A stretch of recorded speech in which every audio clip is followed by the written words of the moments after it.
There's nothing more annoying than watching a horror movie where you're constantly screaming at the characters to just do the smart thing and get the hell out of there. It's tremendously satisfying when a horror movie character actually appreciates the danger and gravity of the situation they're in and promptly dips out. So with that in mind, I'm Ellie with What Culture, here with 10 horror movie characters who totally noped out. Number 10. Damon in Army of the Dead. Zack Snyder's Army of the Dead is a film jam-packed with stupid characters who make head-smackingly dumb decisions. Though there's one minor character who stands out from the pack for his impressive sense of self-preservation. You might not even remember him, but there's a member of the mercenary squad who decides to sling his hook before the post-apocalyptic Las Vegas heist even takes place. We're talking about Damon, friend of Mikey, who decides to walk away from the mission after learning that it involves facing off against the undead masses. He tells the assembled team, "F this, I'm out, this is crazy, you're all gonna die," before leaving the scene. And considering the overwhelming majority of the squad indeed dies at the hands of the zombie horde before film's end, he was absolutely right to freak out. Protagonist Scott calls Damon an amateur as he walks away, but considering that Damon presumably makes it out alive, he's certainly got the last laugh here. Number 9. Gavin in The Taking of Deborah Logan.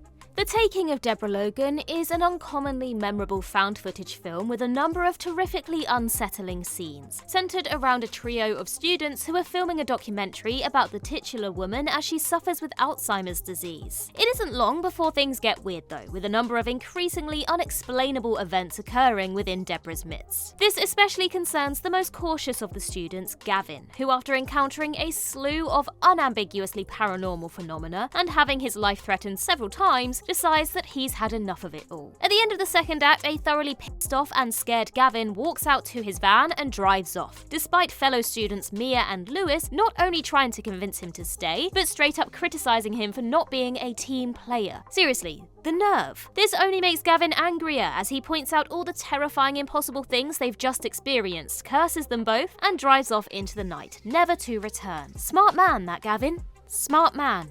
Number 8. Constables HEEPS and PETERSON in The Conjuring 2.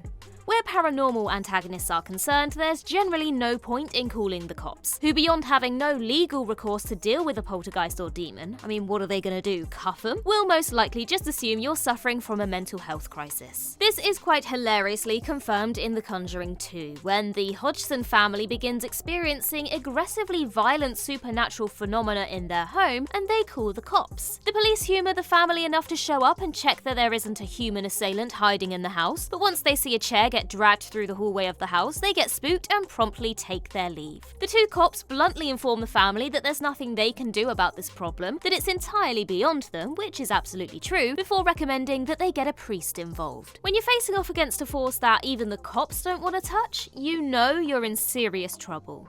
Number 7. Marty in Poltergeist. Poltergeist's Dr. Marty Casey witnesses enough inexplicable horror during his brief tenure in the movie that he doesn't need much additional convincing to hightail it. In the span of around 10 minutes of screen time, Casey sees the food he's snacking on become infested with maggots, hallucinates his face grotesquely melting off his skull, and encounters an angelic apparition. And so, barely halfway through the movie, just as the Freelings send their children away for their own safety, Marty's colleague Martha tells Diane that the thoroughly traumatized Marty won't be coming back. And can you really blame the guy?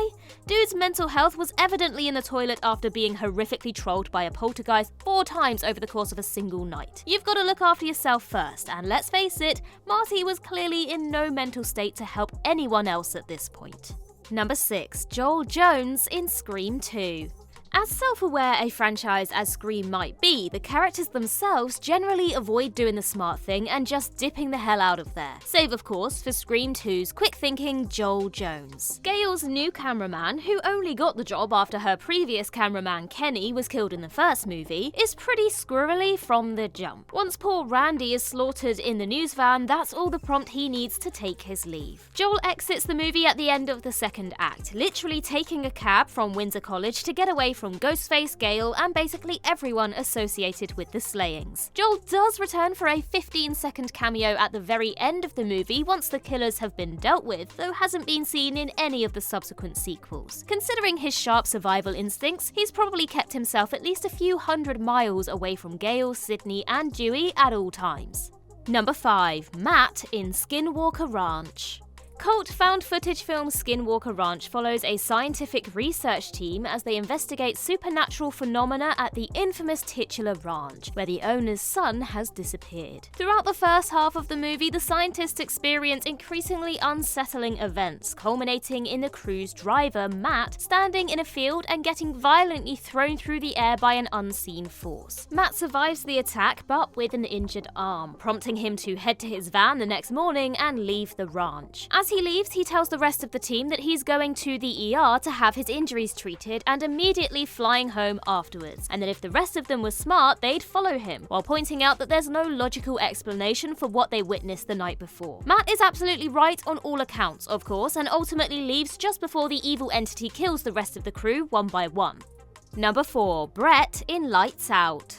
The case of Rebecca's boyfriend Brett in Lights Out is an especially interesting one, because while he does the objectively smart thing and gets the hell out of Dodge, he doesn't just stay gone. In the third act, Brett is attacked by the malevolent spirit Diana, who only appears in the dark, and just barely manages to escape her clutches by using his car keys to turn on his car's headlights. Brett is then shown running to his car and driving off. Cowardly to leave Rebecca and her son to their own devices? Perhaps. But when you're dealing with an unknown supernatural entity, it's tough to really blame him. Plus, Brett doesn't just disappear out of the movie. He returns a few minutes later with the cops, who decide to go in while telling him to stay outside the house in his car. And being the smart guy he is, Brett actually complies, all while the cops are brutally slaughtered by Diana.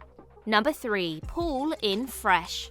Thankfully, the whole black guy dies first horror movie trope is basically dead in a ditch these days, as is perhaps best evidenced by last year's savage horror Fresh. The film's most memorable supporting character is surely Paul, a bartender friend of Molly, who helps investigate the disappearance of Molly's best friend Noah. For most of the movie, we're led to believe that Paul will end up rescuing Noah and Molly from the psychopathic cannibal Brendan, but when he finally turns up at Brendan's compound in the final 10 minutes, his stay is hilariously short-lived. Within moments of arriving, Paul hears Brendan firing his gun at the ladies, to which an alarmed Paul gets in his car and drives the hell out of there, leaving the women to fend Brendan off themselves. When you're on your own in the middle of the night near a creepy remote house, is there really any other option when you hear gunshots and a guy angrily shouting? In that moment, he did what 99.8% of people watching would have done too, and that's tremendously satisfying. Number 2. Dr. Fredericks in Paranormal Activity.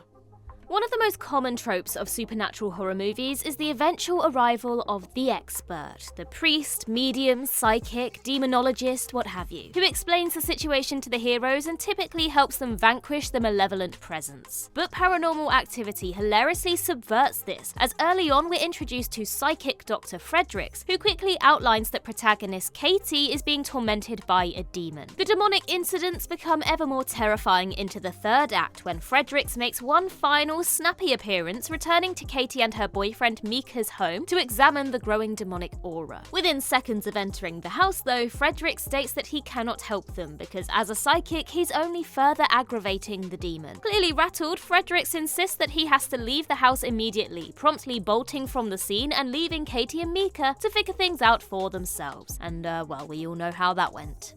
Number 1. Beth in The Initiation.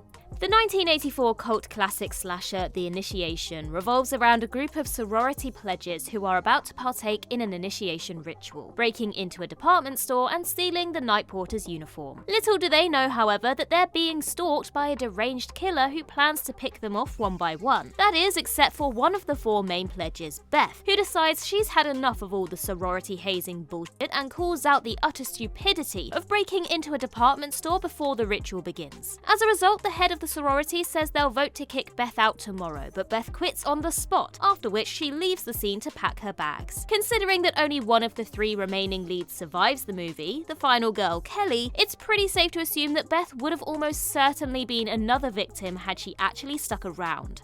And that concludes our list. If you can think of any others, then do let us know in the comments below, and while you're there, don't forget to like and subscribe and tap that notification bell. Also head over to Twitter and follow us there, and I can be found across various social medias just by searching Ellie Littlechild. I've been Ellie with What Culture. I hope you have a magical day, and I'll see you real soon.